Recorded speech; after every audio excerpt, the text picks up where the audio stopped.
Hello friends, welcome to crack TET. I am Tanu Shukla. आज हम लोग कोहलबर्ग के नैतिकता विकास का सिद्धांत करने वाले हैं। उस थियोरी को कंप्लीट करेंगे।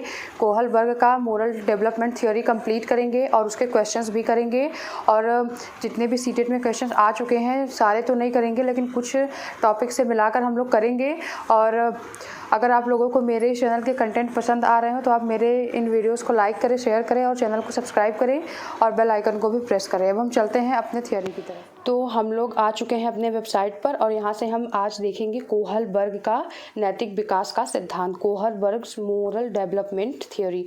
तो आज हम लोग जो देखने वाले हैं उसमें ये पहले देखते हैं कि लॉरेंस कोहलबर्ग हैं और ये अमेरिका के थे और जो इनकी थ्योरी है वो बेस्ड है पियाजे के नैतिक विकास के सिद्धांत पर। पियाजे का जो मोरल डेवलपमेंट थ्योरी है उस पर ये बेस्ड है, उसका ही एक्सटेंशन है ये। और ये अमेरिका के साइंटिस्ट थे। लेकिन ये जो पियाजे का नैतिक विकास का सिद्धांत है ये सीटेट के लिए इम्पोर्टेंट नहीं है, इसलिए हम इसे नहीं पढ़ रहे हैं। हम डायरेक्ट ही कोहलबर्ग का नैतिकता सिद्धांत पढ़ रहे हैं जो कि सीटेट के लिए बहुत ज़्यादा इम्पॉर्टेंट है। तो सबसे पहले हम इनके टर्म्स को पढ़ेंगे। तो मोरल डायलेमा और मोरल रीजनिंग क्या होती है पहले नॉर्मल सिचुएशन में जानते हैं।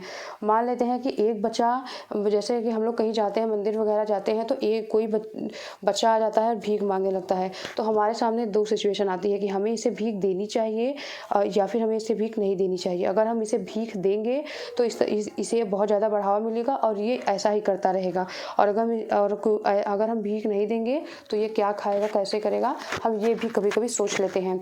तो हम एक दुविधा में फंस जाते हैं कि अगर हम भीख देंगे तो इसको बढ़ावा मिलेगा, अगर हम इसे भीख नहीं देंगे तो हो सकता है कि ये काम ऐसा, ये जो काम कर रहा है वो छोड़ दे। लेकिन जब हम ऐसा सोचते हैं और हम इसे भीख नहीं देते हैं, मान लेते हैं कि हम इसे भीख नहीं देते हैं और हम कहते हैं कि इसे हम स्कूल में दाखिला दिलाएंगे, इस तरीके का कोई भी बात हम कर सकते हैं। तो जैसे कि हम यहाँ पे भीख नहीं देते हैं और उसके इस काम को बढ़ावा नहीं देते हैं, तो अब हम एक डिसीजन पर पहुँच रहे हैं ना कि हम इसे भीख नहीं देंगे। हमारे सामने दो रास्ते हैं, उसमें से हम एक रास्ता चुन रहे हैं। तो एक रास्ता चुनने का जो हमारा रीजनिंग है वही होता है मोरल रीजनिंग, नैतिक तर्कड़ा। जो हमारी नैतिक तर्कड़ा होती है, जो नैतिक तर्कड़ा होती है या फिर मोरल रीजनिंग हमारी जो होती है वो एज के अकॉर्डिंग अलग अलग होगी। जो थोड़ा प्राइमरी स्टेज पे होंगे उनकी मोरल रीजनिंग अलग होगी, जो मिडिल लेवल पे होंगे उनकी मोरल रीजनिंग अलग होगी, जो हाई स्कूल में होंगे बच्चे उनकी मोरल रीजनिंग अलग होगी। मतलब एज के अकॉर्डिंग ये मोरल रीजनिंग भी बदलती जाती है। तो अब हम एक हिंज डायलेमा, जो कि कोहलबर्ग का काफ़ी फेमस रिसर्च था, तो उसे हम एक बार देखते हैं कि हिंज नाम का एक व्यक्ति था और उसकी वाइफ बहुत ज़्यादा बीमार थी। वो बिना दवा के मर भी सकती थी, लेकिन जिस केमिस्ट के पास दवा था वो उसके 10 गुना कीमत पर उस दवा को बेच रहा था। और वो ऐसा केमिस्ट था कि उसके इकलौता वही इंसान था जिसके पास वो दवा थी और वो उसी दवा की उसके वाइफ को ज़रूरत थी, लेकिन वो बिना पैसे के देने वाला नहीं था। तो हिंज सोचता है कि उसके सामने दो रास्ते रहते हैं कि अगर ये चला जाएगा तो हम इसके दुकान से ये जो दवा है उसे हम चोरी कर लेंगे, और अगर वो चोरी नहीं करेगा तो उसकी वाइफ की जान चली जाएगी। तो वो इस दुविधा में फंस जाता है, उसके पास ये मोरल डायलेमा आ जाती है और उसमें वो एक डिसीजन पर पहुंचता है सोच विचार के कि उसे चोरी कर लेनी चाहिए ताकि वो अपनी वाइफ की जान बचा सके। तो उसने चोरी करके अपने वाइफ की जान बचा ली। तो इस स्टोरी का मतलब ये है कि जो ये स्टोरी बनाई गई थी, जब ये स्टोरी कोहलबर्ग ने 3 मतलब अलग अलग एज ग्रुप के बच्चों के सामने रखी और हर अलग अलग एज ग्रुप के बच्चों ने अलग अलग तरीके से अपनी मोरल रीजनिंग, अपना डिसीजन दिया। तो इस आधार पर जो कोहलबर्ग हैं उन्होंने अपने नैतिकता सिद्धांत के तीन स्टेज इन्होंने बताए थे। तो पहले हम देखते हैं कि मोरल रीजनिंग से क्वेश्चन कैसे बन सकता है एग्जाम में। अभी हम उसके 3 स्टेज को उनके देखेंगे आगे, लेकिन पहले मोरल रीजनिंग के एक क्वेश्चन को देख लेते हैं। तो according to Kohlberg the thinking process involved in judgements about question of right and wrong is called. Kohlberg के अनुसार सही और गलत के प्रश्न के बारे में निर्णय लेने में शामिल चिंतन प्रक्रिया को क्या कहा जाता है। मोरल रियलिज्म इनकी बात तो नहीं है, नैतिक यथार्थवाद की बात नहीं है, मोरल डायलेमा की भी बात नहीं है, क्योंकि उसने निर्णय ले लिया मतलब कि रीजनिंग हो गई। वहाँ पे नैतिक दुविधा नहीं है, यहाँ पे मोरालिटी कोऑपरेशन भी नहीं है, नैतिकता के सहयोग की अवस्था भी नहीं है। एंड मोरल रीजनिंग यहाँ पे है, तो मोरल रीजनिंग को एक लाइन में हम यही कह सकते हैं कि सही और गलत के प्रश्न के बारे में निर्णय लेने में शामिल जो चिंतन प्रक्रिया है, एक ये सोचने का प्रोसेस होता है, तो यही क्या होता है, नैतिक तर्कड़ा होती है। अब हम लोग स्टेजेस पे पहुंच चुके हैं। Stages of moral development theory, नैतिक विकास का सिद्धांत का स्तर। तो पहले हम देख लेते हैं थोड़ा। तो कोहलबर्ग्स 6 स्टेजेस ऑफ मोरल डेवलपमेंट, इन्होंने 3 लेवल दिए हैं। एक क्वेश्चन तो फैक्चुअल टाइप का अगर आप स्टेट दे रहे हैं तो वहाँ पे बन सकता है कि कोहलबर्ग ने कितने लेवल दिए, कितने स्तर दिए, तो उन्होंने 3 स्तर दिए थे। और चरण कितने दिए, स्टेजेस कितने दिए, तो 6 स्टेजेस दिए। ये दोनों को बहुत अच्छे से एकदम अच्छे से याद रखना है कि 3 लेवल दिए थे इन्होंने और 6 स्टेज दिए थे। और जो ये लेवल्स हैं वो यूनिवर्सल है सभी कल्चर्स के लिए, सभी सोसाइटी के लिए ये यूनिवर्सल है, चाहे इंडिया हो, चाहे चाइना हो, चाहे USA हो, चाहे UK हो। हर सोसाइटी में बच्चों का जो नैतिकता, मोरालिटी का जो डेवलपमेंट होता है वो इसी स्टेज में होगा। इसी तरीके से जो इन्होंने 3 लेवल बताए और 6 स्टेजेस हैं उसी में होगा। और वो इनवेरिएंट स्टेज होगा, मतलब कि किसी एक को लांघ कर बच्चा दूसरे में नहीं पहुंच सकता। पहले वो पहला स्टेज पार करेगा तभी वो दूसरे में जाएगा, फिर वो तीसरे में जाएगा। मतलब ये यूनिवर्सल भी है और इनवेरिएंट भी है, मतलब कि इसमें वेरिएशन नहीं है, ये क्रमबद्ध रूप से ही होगा। पहले पहला पार करेंगे, दूसरा, तीसरा, चौथा, पांचवा, फिर छठवें पे पहुंचेंगे, ऐसा इन्होंने कहा था और यही इनके क्रिटिसिज्म का आधार भी बना था। तो पहले हम इनके लेवल्स को जल्दी से देख लेते हैं। कोहलबर्ग्स लेवल ऑफ मोरल डेवलपमेंट, तो पहला है प्री कन्वेंशनल लेवल है, दूसरा है कन्वेंशनल, प्री कन्वेंशनल मतलब कि पूर्व परंपरागत, और दूसरा है कन्वेंशनल मतलब कि परंपरागत, तीसरा है कि पोस्ट कन्वेंशनल, ऑटोनोमस और प्रिंसिपल। ये तीसरा स्टेज है, इनका तीसरा लेवल है। और इन्होंने 6 स्टेजेस दिए थे, अभी हम उसके बारे में अंदर भी देखेंगे। तो आप इसे बस जल्दी से क्विक रिवीजन के लिए इसको यूज़ कर सकते हैं। 6 स्टेजेस में यहाँ पे लिखे गए हैं, पहला है, दूसरा, तीसरा, चौथा, पांचवा, छठवां। तो इसे आप देख सकते हैं जल्दी से रिवाइज करने के लिए। पहले हम लोग पढ़ते हैं आज इसको अच्छे से। जो पहला लेवल है वो है प्री कन्वेंशनल लेवल, स्तर 1 जो है पूर्व परंपरागत स्तर। इसमें 3 से 7 साल के बच्चे आते हैं, या फिर हम कह सकते हैं कि प्राइमरी के बच्चे इसमें आते हैं, एलिमेंट्री लेवल के बच्चे इसमें आते हैं। तो पहला स्टेज अब हम देखते हैं। पहला स्टेज हम लोग देखते हैं। पहला स्टेज कौन सा है, तो पहला स्टेज है ओबीडियंस एंड पनिशमेंट ओरिएंटेशन, आज्ञाकारिता एवं दंड अभिविन्यास। तो इस स्टेज में क्या होता है, बच्चे में मोरालिटी नहीं हो, एकदम होती ही नहीं है, मतलब कि जीरो मोरालिटी किसमें होती है, तो पूर्व परंपरागत स्तर पर बच्चों में एकदम मोरालिटी नहीं होती, जीरो होती है। नैतिकता की अनुपस्थिति यहाँ पे बच्चों में होती है। और बच्चे यहाँ पे सेल्फ सेंटर्ड होते हैं। सेल्फ सेंटर्ड का मतलब ये है, यहाँ पे स्व केंद्रित होगा, सरल केंद्रित नहीं। तो सेल्फ सेंटर्ड होते हैं बच्चे इसमें, और एक ही एस्पेक्ट को मतलब कि जो भी चीज़ें देखते हैं वो अपने से जोड़ कर ही देख पाते हैं, ये नहीं देख पाते कि दूसरे का अलग अपना पॉइंट ऑफ व्यू हो सकता है। तो यहाँ पे मोरालिटी नहीं होती है। और इसमें बच्चे क्या हैं, इसमें बच्चे जो है पनिशमेंट से बचने के लिए नियमों का पालन करते हैं। उन्हें जो भी चीज़ें बता दी जाती हैं वो उसे किस लिए करते हैं, ताकि उन्हें दंड ना मिले। बच्चे नियम को सर्वोपरि और अटल मानते हैं। अगर बच्चे को उसकी टीचर ने बता दिया कि कोई भी चीज़ अगर बता दिया, और अगर उसने गलत तरीके से उसे ले लिया, अगर आप उसे कितना भी समझाएंगे लेकिन वो नहीं समझेगा, कहेगा कि मेरे टीचर ने मुझे यही बताया है। अगर वो ऐसा नहीं करेगा तो उसे उसके टीचर से मार पड़ेगी। मतलब कि उसे ऐसा लगता है कि जिस काम के लिए दंड जितना ज़्यादा होगा वो काम उतना ही बुरा होगा। बच्चे को जो बता दिया जाता है बच्चे उसे ही अटल मानने लगते हैं कि यही सही है, और दंड से बचने के लिए वो उसे को अच्छे से मानते हैं। अगर टीचर कह देगी कि लंच बॉक्स तभी खुलेगा जब लंच तभी करना है बच्चों को जब तक कि लंच नहीं हो जाता, लंच का पीरियड नहीं आ जाता। लेकिन और उसके पहले बच्चे लंच बॉक्स नहीं खोलते, नहीं, क्योंकि उन्हें लगता है कि अगर हम लंच का पीरियड आने से पहले ही लंच बॉक्स अगर खोल के खाना खाने लगेंगे तो टीचर हमें मारेगी या फिर पीटेगी, डांटेगी, जो भी होगा उसे दंड मिलेगा। तो बच्चा, इसलिए इस एज में बच्चा ऐसे होता है कि डरता है, और मतलब डर के मार पनिशमेंट के भय से पनिशमेंट उसे मिलेगी, इस भय से वो नियमों का पालन करता है। और उसे लगता है कि दंड जितना कठोर होगा कार्य उतना ही बुरा होगा। अगर उसकी अगर उसकी मम्मी अगर एक बच्चा है वो कापी फाड़ देता है, उसको बस उसको 2 थप्पड़ उसकी मम्मी लगाती है। लेकिन अगर कोई बच्चा वही बच्चा अगर ग्लास फोड़ देता है और उसकी मम्मी उसको 4-5 थप्पड़ मार देती है, तो उसको ये लगेगा कि कापी फाड़ना कम बुरा काम था देन गिलास तोड़ने के। तो मतलब बच्चा दंड के आधार पे जज करता है कि कौन सा काम बुरा है, कौन सा काम अच्छा है, और बच्चे में इस लेवल में कोई मोरालिटी नहीं होती है। तो हम इसके क्वेश्चंस को भी देखेंगे कि क्वेश्चन कैसे आए हैं इस स्टेज से। अब हम एक क्वेश्चन लेते हैं इसका। In Lawrence Kohlberg's theory which level signifies the absence of morality in true sense. Lawrence Kohlberg के सिद्धांत में कौन सा स्तर नैतिकता की अनुपस्थिति को सही अर्थ में सूचित करता है।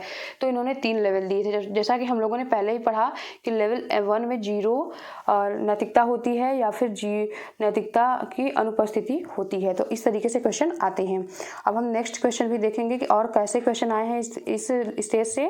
According to the pre-conventional level of Kohlberg's theory, to which of the following would an individual turn when making a moral decision। Kohlberg के सिद्धांत के पूर्व परंपरागत स्तर के अनुसार कोई नैतिक निर्णय लेते समय एक व्यक्ति निम्नलिखित में से किस तरह प्रवृत्त होगा। पोटेंशियल पनिशमेंट इन्वॉल्वमेंट, अंतर्निहित संभावित दंड, पहला हो गया।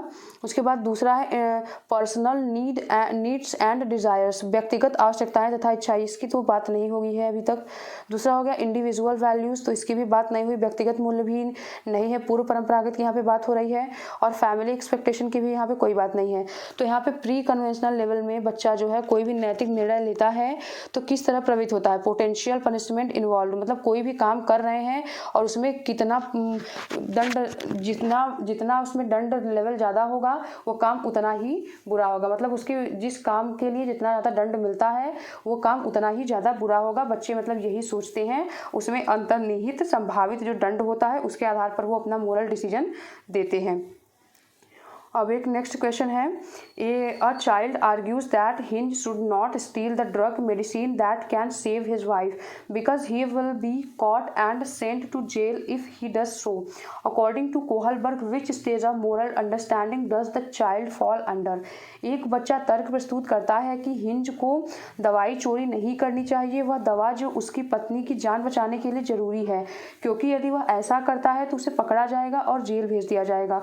कोहलबर्ग के अनुसार वह बच्चा नैतिक समझ की किस अवस्था में है, मतलब उसे पकड़ा जाएगा और जेल भेज दिया जाएगा, वो किस अवस्था में है, ऐसा यहाँ पे पूछा गया है कि हिंज को दवाई नहीं चोरी करनी चाहिए थी और क्योंकि अगर उसे पकड़ा जाएगा तो उसे जेल भेज दिया जाएगा। मतलब कि उसमें अंतर्निहित दंड ही तो है कि अगर उसे चोरी करने के लिए पकड़ लिया गया तो उसे जेल भेज दिया जाएगा, उसका दंड क्या है कि उसे जेल भेज दिया जाएगा। तो ये डायरेक्टली ही शो कर रहा है कि ये हम किस स्टेज में हैं। द इंस्ट्रूमेंटल पर्पज ओरिएंटेशन, यंत्रीय उद्देश्य अभिविन्यास, इसमें तो नहीं है। उसके बाद the social order maintaining orientation, सामाजिक क्रम में नियंत्रक अभिविन्यास, इसमें भी नहीं है। हम लोगों ने देखा कि उसमें अंतर्निहित दंड, तो the punishment and obedience orientation, दंड और आज्ञा पालक अभिविन्यास, मतलब कि जो चोरी करना बुरा है और चोरी करने का दंड उसे जेल भेज दिया जाएगा। तो इसका आंसर ये तीसरा होगा। द यूनिवर्सल एथिकल प्रिंसिपल, इसकी भी यहाँ पे कोई गुंजाइश ही नहीं है, इसका आंसर थर्ड हो जाएगा। अब हम चलते हैं दूसरे स्टेज की तरफ। हमारी जो ये दूसरी स्टेज है नैतिकता विकास की, कोहलबर्ग के नैतिकता विकास का जो नैतिक विकास का जो दूसरा स्टेज है वो है सेल्फ सेंटर्ड ओरिएंटेशन, स्वलाभ की मानसिकता। तो इसे हम टिट फॉर टैट, जैसे को तैसा भी कहते हैं। डायरेक्टली से हम इससे बहुत ज़्यादा क्वेश्चन भी आते हैं टिट फॉर टैट से। मतलब स्वलाभ की मानसिकता होती है बच्चों में कि अगर मुझे किसी चीज़ कोई लाभ पहुंचाएगा तो हम भी उसे लाभ पहुंचाएंगे, अगर कोई मुझे मारेगा तो हम भी उसे मारेंगे। बच्चे को मतलब ये लगता है कि कोई अगर मुझे गाली देगा तो हम भी उसे गाली देंगे, जो जैसा व्यवहार करेगा बच्चा उसके साथ वैसा ही व्यवहार करता है। वो स्टेज 2 में है। उसके बाद पर्सनल रिवॉर्ड ओरिएंटेशन, व्यक्तिगत लाभ उसे जितना ज़्यादा होगा किसी काम में वो उसे करेगा। अपनी मम्मी का कोई सामान लेने जाएगा तो कहेगा कि मुझे 5 रुपये एक्स्ट्रा दे दो तभी मैं जाऊंगा। इस तरीके की बातें बच्चे करते हैं और जो कि स्टेज 2 में रहते हैं। उसके बाद म्यूचुअल एक्सचेंज, पारस्परिक विनिमय, इसमें करते हैं कि अगर तुम मुझे अपना टिफ़िन दोगे तो मैं भी तुम्हें अपना टिफ़िन दूंगा। स्कूल में इस तरीके से बच्चे अपना टिफ़िन भी शेयर करते हैं। उसके बाद इंस्ट्रूमेंटल पर्पज, साधनात्मक पर्पज होता है। मतलब इसी का मतलब सारे का मतलब वही है कि अगर मेरे साथ जो अच्छा करेगा हम उसके साथ अच्छा करेंगे। कोई हमें अपना सामान देगा, इंस्ट्रूमेंटल पर्पज में कोई अपना सामान देगा तो हम भी उसे अपना सामान सामान देंगे, कोई मेरा कॉपी फाड़ेगा तो हम भी उसका कॉपी फाड़ देंगे। मतलब ये जो बच्चे करते हैं वो कोहलबर्ग के अकॉर्डिंग स्टेज 2 में रहते हैं, प्री कन्वेंशनल लेवल के। उसके बाद इंडिविजुअल एक्सचेंज, यहाँ पे व्यक्तिगत विनिमय की भी बात यहाँ पे करते हैं। मतलब सारे का मतलब यहाँ पे मिला के सारे पॉइंट्स का यही है कि जो हमारे साथ जैसा करेगा हम उसके साथ वैसा ही वहाँ पे कर देते हैं। इसके हम क्वेश्चंस देखते हैं कैसे आते हैं, क्वेश्चंस कैसे फ्रेम होते हैं, क्योंकि इसमें क्वेश्चंस में काफ़ी कन्फ्यूजन होती है। तो एक क्वेश्चन तो हम यहाँ पे देखते हैं, ये सब सीटेट के ही क्वेश्चन पूछे गए हैं। A child reasons you do this for me and I will do that for you, in which stage of Kohlberg's moral reasoning would this child fall. एक बच्चा तर्क प्रस्तुत करता है, आप यह मेरे लिए करें और मैं वह आपके लिए करूँगा। यह बच्चा कोहलबर्ग की नैतिक तर्कड़ा की किस अवस्था के अंतर्गत आएगा। तो पहला है द इंस्ट्रूमेंटल पर्पज ओरिएंटेशन। मतलब मैंने उसको चार पाँच नाम इसलिए बताएं क्योंकि उसे ज़रूरी नहीं है कि टिट फॉर टैट के नाम से ही पूछे या फिर स्वलाभ मानसिकता के नाम से पूछे, वो 4-5 में से कोई भी नाम से पूछ सकते हैं। जैसे कि यहाँ पे उन्होंने दिया द इंस्ट्रूमेंटल पर्पज ओरिएंटेशन, सहायक उद्देश्य अभिमुखीकरण। तो और ये द पनिशमेंट और ओबीडियंस की यहाँ पे बात है नहीं, क्योंकि यहाँ पे कोई दंड नहीं दिया जा रहा। गुड बॉय गुड गर्ल है नहीं, बच्चा अच्छा बनने की यहाँ पे कोशिश नहीं कर रहा है, जैसा कोई व्यवहार करेगा वैसा ही व्यवहार वहाँ पे करने की बात कर रहा है। द सोशल कॉन्ट्रैक्ट ओरिएंटेशन की भी बात यहाँ पे नहीं हो रही है। जिसका पहला आंसर हो जाएगा the instrumental purpose. Tit for tat की स्थिति यहाँ पे आ गई है कि आप अगर मेरे लिए ऐसा करेंगे तो मैं भी आपके लिए वैसा करूँगा। अब हम नेक्स्ट क्वेश्चन पर पहुँचते हैं। नूर forgot to bring her tiffin to school and asked Tanya to share her tiffin, saying, "You should share your tiffin with me today because I started my tiffin with yesterday. I shared my tiffin with you yesterday." According to Lawrence Kohlberg's theory of moral development, Noor's statement represent orientation typical at stage. नूर विद्यालय में अपना lunch box लाना भूल गई है और यह कहते हुए तान्या से उसका लंच साझा करने के लिए कहा कि तुम्हें आज अपना लंच मेरे साथ साझा करना चाहिए क्योंकि कल मैंने तुम्हारे साथ अपना लंच साझा किया था। लॉरेंस कोहलबर्ग के नैतिक विकास के सिद्धांत के अनुसार नूर का जो ये अभिविन्यास प्रारूप को किस अवस्था को दर्शाता है। तो पहला है law and order post conventional. तो लॉ एंड ऑर्डर की तो बात ही नहीं की इन्होंने, और ये law and order post conventional में आता भी नहीं। पहले तो यहाँ पे लॉ एंड ऑर्डर की बात नहीं की, उसने यही बस कहा कि आज अपना मैं लंच नहीं लाई हूँ, तो मैंने कल तुम्हें अपना लंच दिया था, तो तुम भी आज अपना लंच मेरे साथ शेयर करो, बस उसने यही कहा। तो ओबीडियंस यहाँ पे है नहीं, यहाँ पे दंड की और आगे कायदा की बात नहीं हो रही है। उसके बाद बीइंग नाइस, अच्छा बनने की भी बात नहीं हो रही है। यहाँ पे एक्सचेंज की बात हो रही है, म्यूचुअल एक्सचेंज की बात हो रही है, आदान प्रदान की बात हो रही है। यहाँ पे थोड़ा सा इन्होंने गलत लिख दिया है, कन्वेंशनल की जगह यहाँ पे प्री कन्वेंशनल लिखना चाहिए था, लेकिन ठीक है, यहाँ पे एक्सचेंज देख के हम आंसर इसको टिक कर सकते हैं। अब हम दूसरे लेवल पे पहुंच गए हैं। दूसरा लेवल है कन्वेंशनल लेवल, परंपरागत अवस्था। तो इसमें स्टेज 3 आता है। स्टेज 3 को हम पहले देखेंगे। इंटरपर्सनल अकॉर्ड एंड कन्फॉर्मिटी, अंतर्निहित सौहार्द और अनुसारिता। इसमें क्या होता है कि बच्चे इस स्टेज को good boy and good girl orientation के नाम से जाना जाता है और क्वेश्चंस भी इसी से आते हैं। मतलब यहाँ पे इंटरपर्सनल रिलेशंस की बात की जाती है और यहाँ पे जो मोरालिटी होती है वो सोसाइटी को देखकर ही हम लोग अपनाते हैं, मतलब बच्चे अपनाते हैं। अच्छा लड़का अच्छी लड़की अभिविन्यास इसे हम कहते हैं कि बच्चा अपने आप को अच्छा दिखाने के लिए अच्छे अच्छे काम करने की कोशिश करता है। बच्चा अपने आप में अपने परिवार के साथ अच्छा बनने के लिए उनके संस्कारों के अकॉर्डिंग काम करता है और अपने दोस्तों के, अपने जो ग्रुप होता है, अपने ग्रुप में अच्छा बनने के लिए वो उनके अकॉर्डिंग बिहेव करता है। उस ग्रुप के लोग जैसे बोलते हैं, जैसे बात करते हैं, जैसे स्टाइल करते हैं, रखना चाहते हैं, उस तरीके से वो बिहेव करता है। मतलब यहाँ पे बच्चा हर जगह अच्छा बनने की कोशिश करता है। और उसके बाद इंटरपर्सनल रिलेशनशिप जो होते हैं, हमारा जो समाज में रिलेशनशिप होता है उसको हम मेंटेन करना चाहते हैं इस स्टेज में।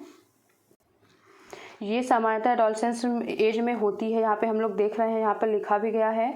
और उसके अलावा ये जो होता है, बच्चे जो होते हैं समाज की उम्मीदों के अनुसार अपनी भूमिका अदा करना चाहते हैं और वो एक अच्छे बच्चे का अपना फिगर, अपना इमेज जो है एक अच्छे बच्चे के रूप में डेवलप करना चाहता है। और इसमें वो अपने सोशल रिलेशनशिप को काफ़ी प्राथमिकता देता है। अपने रिलेटिव्स को हो गया, अपने टीचर्स को हो गया, फ्रेंड्स को हो गया, उनके साथ काफ़ी घनिष्ठ संबंध बनाता भी है और दूसरों से इज्जत पाने की उम्मीद रखता है और दूसरे से इज्जत पाने के लिए और उनका आभार प्रकट करता है, उनसे इज्जत पाने के लिए उनके साथ अच्छा व्यवहार भी करता है। तो बच्चों की जो यहाँ पे मोरालिटी होती है वो समाज के द्वारा समाज पे ही डिपेंड करती है कि बच्चा सब बहुत ज़्यादा सामाजिक होना चाहता है इस एज में।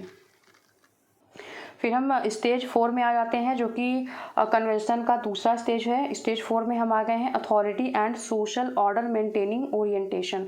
Authority and social order maintaining orientation में सत्यता और सामाजिक व्यवस्था का अनुपालन कर, सत्यता नहीं, यहाँ पे सत्ता होगा, अथॉरिटी का मतलब सत्ता होगा, यहाँ पे सत्ता और सामाजिक व्यवस्था का बच्चा अनुपालन करता है।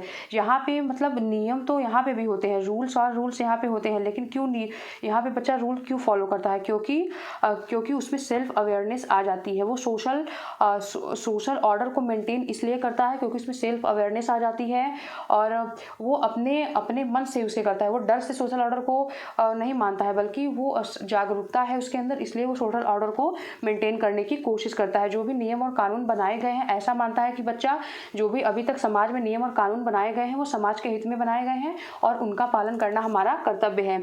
मेंटेन द सोशल ऑर्डर, सामाजिक व्यवस्था को बनाए रखना हमारा कर्तव्य है।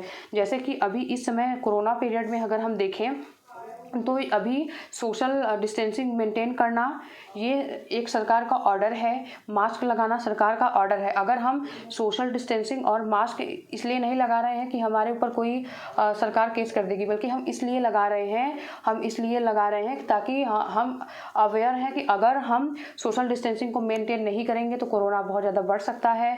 इससे हमारे जान को भी खतरा हो सकता है, हमारे फैमिली को भी खतरा हो सकता है। अगर हम मास्क यूज़ नहीं करेंगे तो उससे भी खतरा हो सकता है। तो हम ये सेल्फ अवेयरनेस के रूप में हम कर रहे हैं, ना कि सरकार हमें इसके लिए जेल में डाल देगी इसलिए ऐसा कर रहे हैं। तो जो सेल्फ अवेयरनेस होती है वो किस में आती है? तो ये स्टेज 4 में आती है, जहाँ पे हम सोशल ऑर्डर को मेंटेन करते हैं, फियर से नहीं, डर भय से नहीं, बल्कि अपने मन से करते हैं। समाज की व्यवस्था ना बिगड़े इसलिए समाज की व्यवस्था को बनाए रखने के लिए करते हैं। अब हम नेक्स्ट पे चलते हैं। हम लोग लेवल 3 पे पहुंच चुके हैं। लेवल 3 जो है वो पोस्ट कन्वेंशनल लेवल है, उत्तर परंपरागत अवस्था है। इसमें वयस्क आते हैं, एडल्ट लोग इसमें आते हैं, वयस्कों को इसमें शामिल किया जाता है। तो इसमें हम देखते हैं कि सोशल कॉन्ट्रैक्ट ओरिएंटेशन, सामाजिक संविदा अभिविन्यास। तो ये जो सामाजिक संविदा अभिविन्यास है वो स्टेज 5 है। इसमें क्या करते हैं बच्चे? ज़्यादातर फोकस किस पे करते हैं? अपने इंडिविजुअल राइट पर। मतलब कि जो भी समाज में नियम और कानून बनाए गए हैं, अगर वो किसी व्यक्ति के व्यक्तिगत अधिकार का हनन कर रहे हैं तो उसे हम तोड़ सकते हैं और उसकी जगह पे हम दूसरा नियम भी बना सकते हैं। तो इसमें रूल्स नहीं होते। इसमें रूल्स तभी तक अच्छे हैं जब तक कि वो समाज की व्यवस्था को खराब नहीं कर रहे हैं। इसीलिए और इसमें कानून एक अटल व कठोर घोषणा ना होकर एक सामाजिक संविदा। इसमें कानून को एक अटल सत्य नहीं मान लेना है। जैसे कि जो पहला था ओबीडियंस वाले में, पनिशमेंट वाले में, बच्चे कोई भी अगर उन्हें बात बता दी जाती है जैसे कि चोरी करना बुरा है, अगर उन्हें ये बता दिया गया तो उनके लिए बस वही सत्य है। लेकिन इस स्टेज में क्या होता है कि चोरी करना बुरा तो है, लेकिन अगर वो पेट भरने के लिए अपना चोरी कर रहा है या फिर उसका पर्पज कुछ और हो, जिससे किसी की जान जा रही हो, तो वो उस केस में चोरी करता है। तो इस केस में यहाँ पे मतलब कि स्टेज 5 में सोशल कॉन्ट्रैक्ट ओरिएंटेशन में उतना बुरा नहीं माना जाता है। और the greatest good for the greatest number of people, मतलब यहाँ पे कुछ ऐसी चीज़ें की जाती हैं जिससे कि बहुत अधिकतम लोगों का लाभ होता है, जो कि डेमोक्रेसी सिस्टम पर, लोकतांत्रिक व्यवस्था पर ये आधारित है। जैसे कि अगर हम देखें, जैसे कि अगर हम देखें कि हमारा ये क्लियर हुआ कि यहाँ पे जो भी नियम होते हैं वही मेन नहीं होते हैं और उसको बदला भी जा सकता है व्यक्तियों के सुविधा के अकॉर्डिंग। नियम हमारे लिए बने हैं, हम मनुष्य के लिए बने हैं, हम मनुष्य नियम के लिए नहीं बने हैं। अब हम इसके क्वेश्चंस भी देखते हैं और इसमें हमें एग्जांपल्स भी मिल जाएंगे। तो विच of the following is a stage of moral development proposed by Lawrence Kohlberg. निम्नलिखित में से कौन सी लॉरेंस कोहलबर्ग के द्वारा प्रस्तावित नैतिक विकास की अवस्था है। तो पहला है लेटेंसी स्टेज, प्रसुप्ति अवस्था की इन्होंने बात नहीं कही। द सोशल कॉन्ट्रैक्ट ओरिएंटेशन, मतलब इस क्वेश्चन को यहाँ पे इसलिए ऐड किया है कि आप लोग इसे ये देखकर ये समझ जाएंगे कि इस तरीके के क्वेश्चंस भी पूछे जाते हैं कि आपको लेवल्स भी पहचानने होंगे। हमें सारे लेवल के नाम और सारे स्टेजेस के नाम अच्छे से याद होने चाहिए। इस तरीके से क्वेश्चन भी पूछे जाते हैं। उसके बाद कॉन्क्रीट ऑपरेशनल की बात तो पियाजे ने की थी। इंडस्ट्री वर्सेज इंफीरियरिटी स्टेज, उद्योग बनाम अधीनता अवस्था की बात भी इन्होंने नहीं कही है। तो इस स्टेज का सार यही निकला कि जो हमारे समाज के नियम हैं, जो भी नियम और कानून है, वो नियम कानून समाज के लिए हैं। अगर वो समाज के अगेंस्ट जाते हैं तो उसे हम बदल भी सकते हैं अपने सुविधा के लिए। अब हम स्टेज 6 पे पहुंचते हैं। स्टेज 6 पे पहुंच गए, यूनिवर्सल एथिकल प्रिंसिपल। तो ये किस पे बेस्ड होता है? यूनिवर्सल सार्वभौमिक नैतिकता सिद्धांत। यह बेस्ड होता है अमूर्त चिंतन पर आधारित होता है कि यहाँ पे प्रिंसिपल्स पर ज़्यादा फोकस किया जाता है। यहाँ पे अमूर्त चिंतन पर ज़्यादा फोकस किया जाता है और ये एक हाई लेवल होता है। यहाँ तक सब नहीं पहुँच पाते हैं, प्रत्येक व्यक्ति नहीं पहुँच पाता है। और यहाँ पे देखते हैं कि conclusion based on universal justice. कोई भी किसी भी चीज़ का डिसीजन लेने से पहले यहाँ पे सोशल यूनिवर्सल जस्टिस को ही देखा जाता है, मतलब सार्वभौमिक न्याय। एक विशेष समाज में न्याय नहीं, बल्कि इससे जो भी न्याय होगा वो सार्वभौमिक होगा। सार्वभौमिक न्याय के अनुसार निष्कर्ष निकलता है। और इसमें जो अगर नियम और कानून किसी के हित में बाधा बनते हैं, किसी समाज के हित में बाधा बनते हैं, तो उनके न्यायोचित होने या ना होने पर भी विचार किया जा सकता है। जैसे कि इसमें बहुत हाई लेवल के लोग आएंगे, जैसे कि विवेकानंद हो गए, नेल्सन मंडेला हो गए, गांधी जी हो गए। इस तरीके के लोग जो कि पूरे वर्ल्ड के लिए एक एग्जाम्पल बन जाते हैं। वो इस लेवल में उनका जो मोरल डेवलपमेंट होता है वो इस 6 स्टेज में पहुंच जाता है, जो कि पूरे वर्ल्ड के लिए एक एग्जाम्पल बनते हैं। जैसे कि अब हम लोग क्वेश्चंस देखते हैं। Read the following description and identity the stage of moral reasoning of Kohlberg. Description क्या दिया गया? Right action is defined by self chosen ethical principles of conscious that are valid for all humanity regardless of law and social agreement. निम्नलिखित वर्णन को पढ़िए तथा Kohlberg के नैतिक तर्क की अवस्था को भी पहचानिए। इसका वर्णन किया गया, अंतःकरण के स्वचयनित नैतिक सिद्धांतों के द्वारा सही कार्य परिभाषित किया जाता है, जो कानून और सामाजिक समझौते पर ध्यान दिए बिना संपूर्ण मानवता के लिए वैध होता है। यहाँ पे संपूर्ण मानवता के लिए वैध होता है, तो इसका आंसर क्या होगा? द यूनिवर्सल एथिकल प्रिंसिपल, सार्वभौम नैतिक अभिविन्यास। मतलब इसमें जो भी नियम और कानून बनाए जाते हैं वो किसी एक समाज को या कल्चर को ध्यान में रखकर नहीं बनाए जाते, बल्कि पूरे वर्ल्ड को ही ध्यान में रखकर पूरे यूनिवर्स को, ये जो इसमें जो भी प्रिंसिपल्स होते हैं वो यूनिवर्सली सही होते हैं। जैसे कि विवेकानंद का एक पॉइंट ये ले सकते हैं कि वसुधैव कुटुंबकम। इस तरीके के जो प्रिंसिपल्स दिए जाते हैं वो इसी स्टेज के लोग देते हैं। अब हम नेक्स्ट पे पहुंचते हैं, देखते हैं क्या है। अब हम लोग लिमिटेशंस पर पहुंच चुके हैं। लिमिटेशंस तो देखते हैं कि इनकी थियोरी की क्या क्या सीमाएं रही हैं, क्या क्या क्रिटिसिज्म रहे हैं। तो not applicable in all cultures, सभी परंपराओं के लिए सही नहीं है। ये सिर्फ वेस्टर्न जो कल्चर है उस पे ही अप्लीकेबल होता है। ईस्टर्न कल्चर पे ये अप्लीकेबल भी नहीं होता।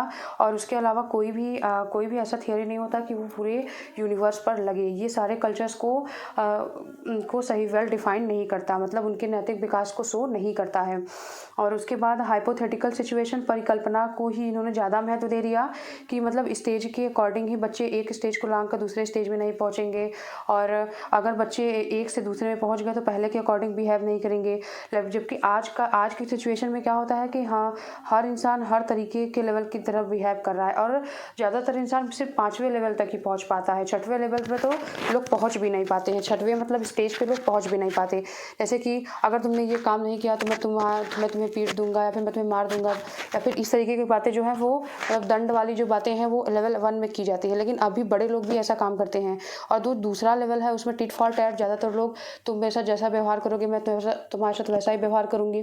तो ये वाला अभी भी चलता है, ऐसा नहीं है कि सिर्फ छोटे बच्चे ही प्री कन्वेंशनल लेवल के ही लोग करते हैं। तो जो यहाँ पे हाइपोथेटिकल सिचुएशन इनकी ज़्यादा हो गई थी और 5वें लेवल तक ही लोग यहाँ पे बस पहुँच पाते हैं।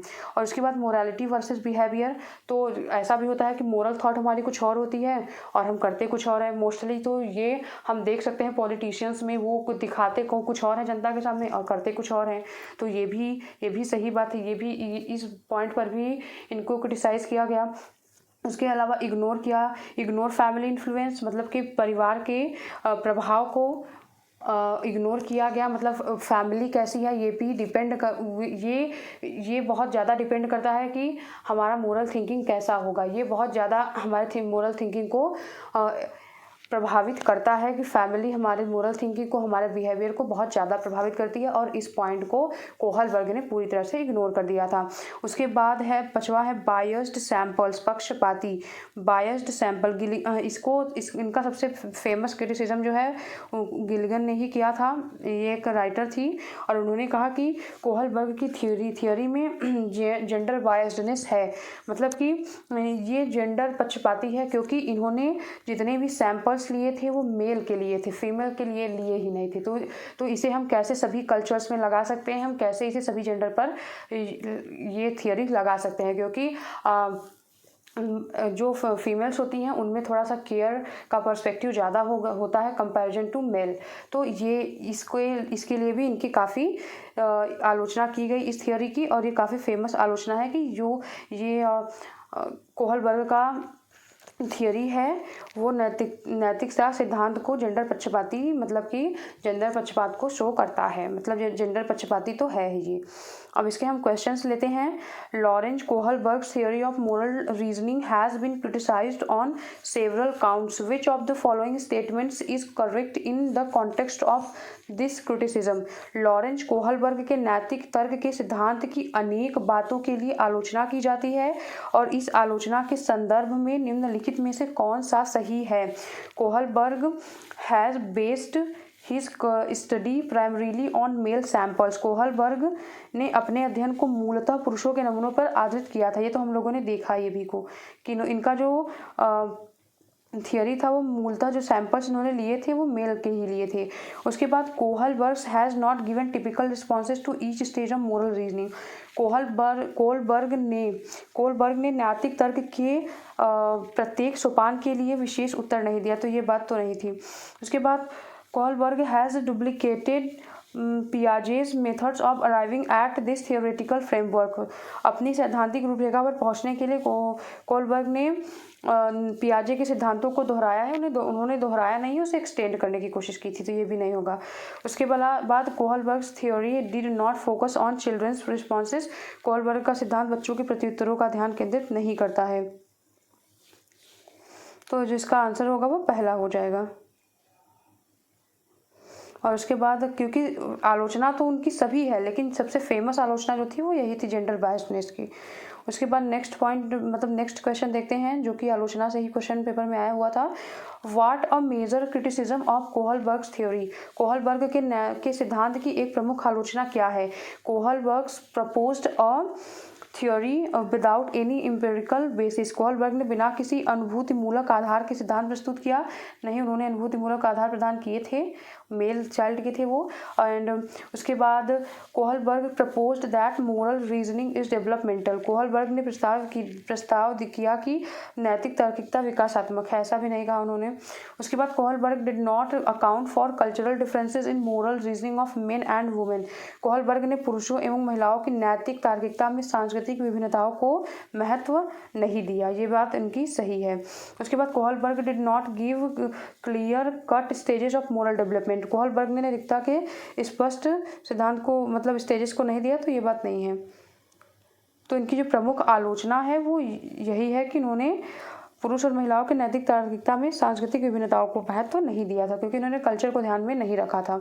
उसके बाद विच of the following is a characteristic of Kohlberg stage of moral development. निम्नलिखित में से कौन सा कोहलबर्ग के नैतिक विकास के चरणों का लक्षण है? पहला है वेरिएबल सीक्वेंस ऑफ स्टेजेस, चरणों का परिवर्तनशील अनुक्रम। तो इन्होंने वेरिएबल नहीं बताया था, इन्होंने इनवेरिएंट बताया था कि मतलब एक को लांघकर बच्चा दूसरे में नहीं पहुंचेगा, वो क्रम से ही जाएगा, इसीलिए इनकी काफ़ी आलोचना भी इस पर हुई थी। उसके बाद stages are isolated responses and not general pattern. वे विभिन्न चरण अलग अलग प्रत्युत्तर हैं, न कि सामान्य प्रतिमान। ये भी ऐसी भी बात नहीं की इन्होंने। उसके बाद universal sequence of stages across all culture, सभी संस्कृतियों में सभी संस्कृतियों से संबद्ध चरणों की सार्वभौम श्रृंखला, universal sequence of stages across all cultures. तो इन्होंने यही माना था कि सभी कल्चर में ये लागू होगा, इन्होंने ऐसा कहा था कि ये यूनिवर्सली लग रहा है हर एक कल्चर में। उसके बाद stages proposed in a non hierarchy manner, विभिन्न चरण एक गैर पदानुक्रम के रूप में आगे की ओर बढ़ते हैं, तो ऐसा भी इन्होंने नहीं कहा। गैर पदानुक्रम नहीं बल्कि एक हायरार्की के रूप में ही आगे बढ़ रहे हैं, एक से दूसरे स्टेज में हम पहुंच रहे हैं। उसके बाद एक लास्ट क्वेश्चन है आज का, अकॉर्डिंग टू कोहलबर्ग